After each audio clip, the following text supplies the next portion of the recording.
Hello বন্ধুরা, কেমন আছো তোমরা সবাই? আশা করি সবাই অনেক অনেক ভালোই আছো। তোমাদের ভালোবাসায় আমি অনেক ভালোই আছি, কারণ তোমরা আমাকে যে পরিমাণ ভালোবাসা দিয়েছ এবং সাপোর্ট দিয়েছে তা আমি কোনোদিন ভুলতে পারবো না। তাই তোমাদের জন্য আরও একটি নতুন গল্প নিয়ে আসলাম। তোমরা পুরো গল্পটা শুনবো আমি 100 শিওর তোমরা অনেক মজা পাবে। তাই চ্যানেলটি সাবস্ক্রাইব করতে ভুলো না। ভার্সিটিতে ছাত্র পরিষদের কি এক প্রোগ্রাম ছিল, তা ফেলে বাড়ি ফিরল। আমার কল এসেছে বেশ কয়েকবার। তার ভাষায় খুব জরুরি কাজ, অনেক জরুরি কাজ টাজ কিছু না, তবু এই সরল আমারও জরুরি কাজে যেন যায় না। আর মাঝে মাঝে গরম না থাকলেও দুপুরের রোদে বাড়ি ফিরেছে, জরুরি কাজ আছে। তার মাথা ও দুপুরের রোদের মতো উষ্ণ হয়ে উঠল। তাকে দেখতে আসা হয়েছে মেহমানদের। তাকে দেখার ধরন সেই জাহেলি যুগের মেয়ে বিক্রির মতো করে, ঠিক যেন কোনো উপন্যাস। আপনারা মেয়ে দেখতে এসেছেন নাকি হাটে গরু কিনতে এসেছেন? ওকে কথাটা বলে তীক্ষ্ণ চোখে তাকিয়ে রায়ন তো সামনের সপ্তাহে পাশের বাড়ির লোক বসে আছে। অন্তর্ঘাত বাদশাকে বিষয় এবং অপমানের একাকার হলেন। পাথর মা, বোন ও ফুফু আগে অসন্তুষ্ট মুখে বলে উঠলেন, ওমা, এ আবার কেমন কথা?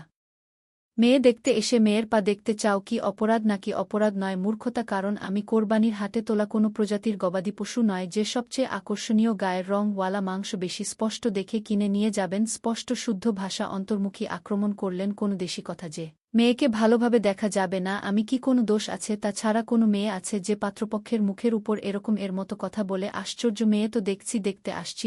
নিশ্চয়ই দেখবেন, চলবে না? দরকার পড়লে মেয়েদের পর্যবেক্ষণ করা মেশিন এনে দেখবেন। কারণ আপনারা মেয়ে কিনতে এসেছেন, থাকেন তাতে পরনের, তারপর মেয়ের থাকবেন ফর্সা কিনা, রাইট? অথচ তাকে আপনারা মেয়ে দেখা বললেও আমি ছোটলোক কি বলছি? মেয়ে দেখতে এসে গার্লফ্রেন্ডের দাঁত দেখতে হবে, দাঁত উঁচু নিচু আছে কিনা, মাথার চুল টেনে টুনে দেখতে হবে, চুল আসল না নকল, আছে না নেই বড় না ছোট হাতি আছে, এরপর পছন্দ হলে নিয়ে যাবেন। এটাই মেয়ে দেখা। অথচ বলুন তো, আমি যা যা বললাম তা শুনতে এমন লাগে না যে কোনো গৃহপালিত পশুর বর্ণনা দেয়া হয়েছে? খরিদ্দার এসেছে গোয়াল থেকে, পশু খুলে নিয়ে যেতে অসন্তুষ্টি এবং বিরক্ত লেগে আছে মুখে তিনজনের।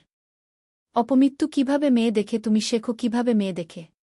কথাটা বলে মুখ ঝামটি মারলেন। মহিলা পাশে দাঁড়িয়ে ওর দিকে চোখ গরম করে তাকাচ্ছে না। মহিলাও আছেন কয়েকজন পাশে। ঘটক মহিলাকে বসে আছে। তিনি বললেন, এ কেমন কথা কও? মেয়ে দেখতে আইলো, একটু ভালো করে দেখে, মেয়ে না দেখে শুনে আবার নিয়ে যায় নাকি? বাড়ির বউ হইবা বলে কথা অন্তর কাছে। এ কথার জবাব আছে, দেখে শুনে নিয়ে যাওয়াটা নয়, তবে দেখার মধ্যে মার্জিত এবং শালীনতার ব্যাপার তো আছেই। মহিলাগুলো রীতিমতো তাকে অসম্মানমূলকভাবে মেয়ে দেখার নামে এক প্রকার অপমান করছেন একটা মেয়ের পাত্রপক্ষের সম্মুখে। মেয়ের আত্মমর্যাদা মূল্য শব্দের অস্তিত্ব নেই, শুধু একটি সামগ্রিক ঘুরিয়ে ফিরিয়ে বাজিয়ে দরদাম করে পছন্দ হলে দয়া করে কিনে নিয়ে যাওয়া হবে। অথচ শরীরের সামান্য কিছুটা রক্ত অবশিষ্ট থাকবে। এতটা আত্মসম্মান ও মর্যাদাহীন হবার নয়। অন্তর পারবে না সে এই কথাগুলো চেপে গিয়ে ঘটক মহিলাটির কথার জবাব চমৎকার! হাসান বাড়ির বুকে বলেছে, আমি বলেছি, আপনারা শুনেছেন, অথবা আর কেউ বলেছে, অথবা আমার ভাগ্য আমি এখনও অন্যের মেয়ে, আর অন্যের মেয়েকে বাজারের পণ্যের মতো ঘুরিয়ে ফিরিয়ে দেখা, দরদামের কথায় আসা। যদি বিয়ের উদ্দেশ্যে মেয়ে দেখা হয় তাহলে বিয়ে বধূ আমার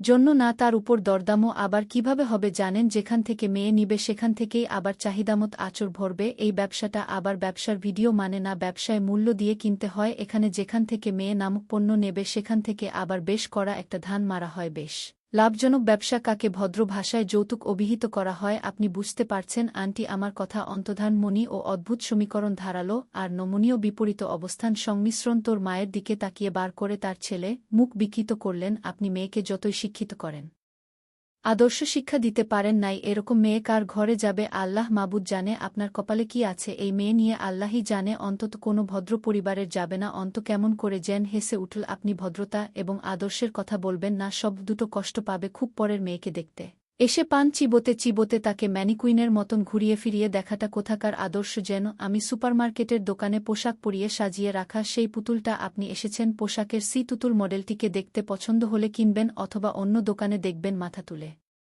তাকিয়ে বেশ নরম এবং বিনা আত্মসম্মানহীন যদি আদর্শ হয়, আমি বরাবর অভদ্র এবং জঘন্য আদর্শে পালিত এক মেয়ে। অন্তত আমার বাবা মাকে পড়ালেখা কুড়িয়ে খায় যে, পড়িয়ে আমার চাহিদা সাধ্যমতো পূরণ করে আদর করে আমাকে গরু যে কারো সামনে বিক্রিযোগ্য পণ্যের নেতার হবে, অন্তত এইটুকু মর্যাদা কি নিজের মাঝে? যে অন্তত আপনার মতো ভদ্রদের ঘরে আমার কদম পড়বে না। অন্তর্বসনা সকলের বিভিন্ন রকম দৃষ্টিকে পেছনে ফেলে এগিয়ে গেল নিজের রুমের দিকে। তার নাম এমনিতেও সমাজের ওটা কথা কম নেই, প্রতিনিয়তই লোকে তাকে আলোচনায় রেখেছে। অনন্তকে তার মানুষের মতো মানুষ করছে। বেয়াদব, অসভ্য, আদর্শহীন পাড়ার লোকের অভাবের পরে না অন্তর্ভাগ। এ কিছুক্ষণ পর সকলকে বিদায় করে রুমে এলেন রাবেয়া বেগম। তিনি কিছু বলতে যাবেন তার আগেই অন্তু বলল, এরকম লোকদের সামনে বসানোর জন্য তুমি আমায় টিউশনি কামাই করি, এবার ঈদে কি আনলে তোমার আঙ্কেলকে? আর কতটা সাধুবাদ জানালাম ইয়াম্মা, এসব লোক আমাদের বাড়িতে ঢুকে কেমন করে? রাবেয়া বেগম অসন্তুষ্ট স্বরে বললেন, একটা থাপ্পড় মার, বেয়াদব মেয়ে হয়ে যাইতেছ তুমি।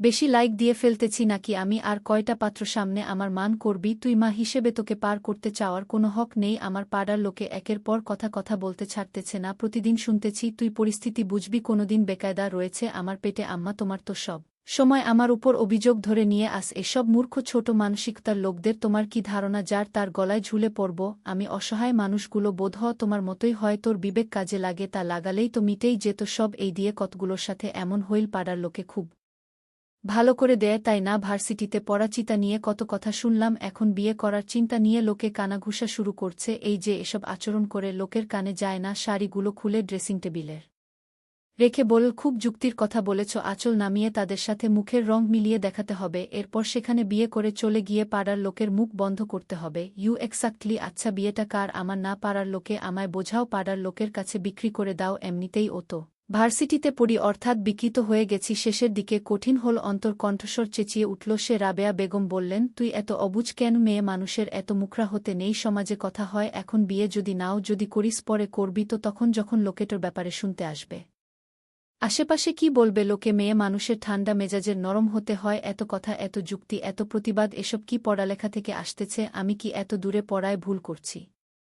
কিছুক্ষণ চুপ থেকে শান্ত স্বাভাবিক কণ্ঠে বলল, আমরা বের হও। আমি সারারাত পড়ার পর সকালের দিকে ঘুমিয়েছে, আজ ক্লাস টেস্ট পরীক্ষা আছে, মাসখানেকের ছুটির পর আজ থেকে ক্লাস শুরু ভার্সিটিতে। দেশের পরিস্থিতি ভালো না, ফজরের নামাজের সময় হয়ে গেছে। অন্তর উঠে গিয়ে রান্নাঘরে উকি দিল, কিছু খাওয়ার আছে নাকি? আম্মু তরকারি চুলায় বসাতে বসাতে বললেন, রাবেয়া কি থাকবে? আব্বুর কাছে যা, বারান্দায় মুড়ি চানাচুর দিয়েছে, কি রান্না করছে? শুটকি মাছের ঝোল আর নিরামিষ, অন্তত আমার জন্য অন্য কিছু বানাও। রাবেয়া বেগম রেগে তাকালেন, এখান থেকে সোজা উল্টো ঘুম দিতে এসেছি, কি ভয়ঙ্কর গন্ধ আসছে।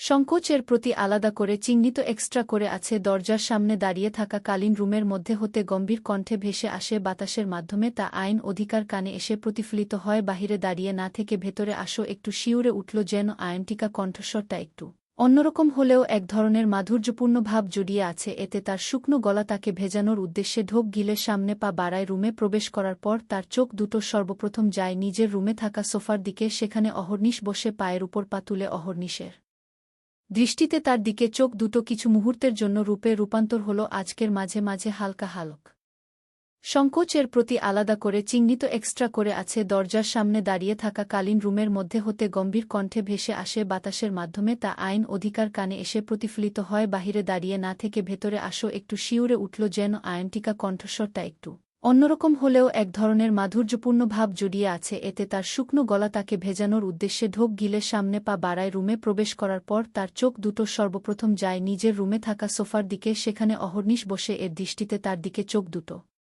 কিছু মুহূর্তের জন্য বেহার রূপে রূপান্তর হল আজকের, মাঝে মাঝে হালকা হালকা আবির্ভাব। পুরো হালকা করে কেমন কাটছে, আমাকে দেখার সময় পাবে, কিন্তু এখন আমার পাশে এসো, বসো, আমার কিছু কথা আছে। রূপ ধারণ করেনি আইনটিকা, হয় মনে মনে নিজেকে সখানেক গালি দেয় সে, অতঃপর ক্ষান্ত হয়, পা বাড়ায় সোফার উদ্দেশ্যে। তবে মাঝপথে ঘটে বিপত্তি, উপন্যাসের মতো করে মাঝপথে যেতেই অসাবধানবশত পায়ে দৃষ্টি ছিল আইন অধিকার দিকে। অকিঞ্চিতকর দাঁড়িয়ে পড়েছিল সে তখনই যখন মাঝপথে আইনটিকা শাড়ি খুলে যায় ভুলবশত। অশোক দৃষ্টি তখনও তার উন্মুক্ত দিকে চলে গিয়েছিল। নিশা গায়ে সামনের পথ বন্ধ করে ঠিক আমার সামনে আসার পর্ব জ্যোতিব্যস্ত হয়ে অহর্নিশ বলল, অদ্ভুত কান্না থামাও। আয়নটিকা কান্না থামে না, গিয়ে ধীরে ধীরে নিজের কান্নার আওয়াজটা বাড়তে থাকে। তখন ব্যাকুল হয়ে যায়, এই মেয়ের কান্নার আওয়াজ বাহিরে গেলে সবাই কি ভাববে তা ভেবেই অহর্নিশ এর গলা শুকিয়ে আসছে। অহর্নিশ নিজেকে করে স্বাভাবিক স্বরে বলল, আমি অন্য দিকে তাকিয়ে আছি। আয়নটিকা কান্না থামিয়ে আইনত কণ্ঠে বলল, আমি পড়তে পারি না, কিভাবে ঠিক করে তা জানা নেই আমার, বিরক্ত হয়। অহর্নিশ বিরক্তিতে চোর শব্দটি উচ্চারিত করতে